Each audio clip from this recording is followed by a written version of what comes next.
Hello, welcome to 5th generation na Bishop. Welcome to another unboxing and testing po. Ayan, so kay Sir Wilfredo, shout out sa inyo sir. Ayan. M9A3 airgun pistol, full metal. Napaka solid, napakaganda. Airgun pistol. Ayan, pwede mo siyang lagyan ng flashlight, extended na yung kanyang barrel. Naka-fixed barrel na po ito, tapos single and double action, safety, and working. Ayan, ambidextrous po siya sir. Ayan o. Napaka-smooth. Ayan, so ang bala niya, ayan, model M9A3. Ang bala niya ay bulitas. Ayan o, 4.5. So, ito magnet sir o.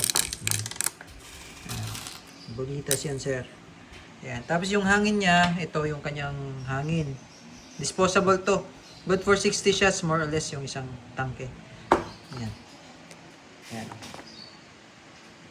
Pietro Beretta, meron siyang markings. Oh, solid. So, testingin natin sir. Lagyan natin ng CO2 bala.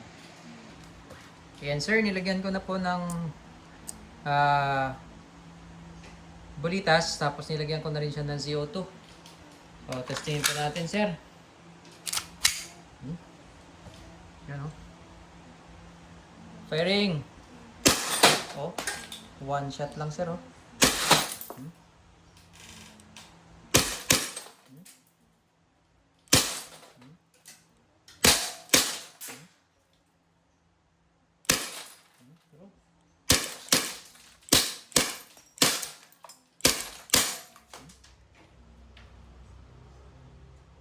Solid sir. So this magazine, hammer down. M9A3.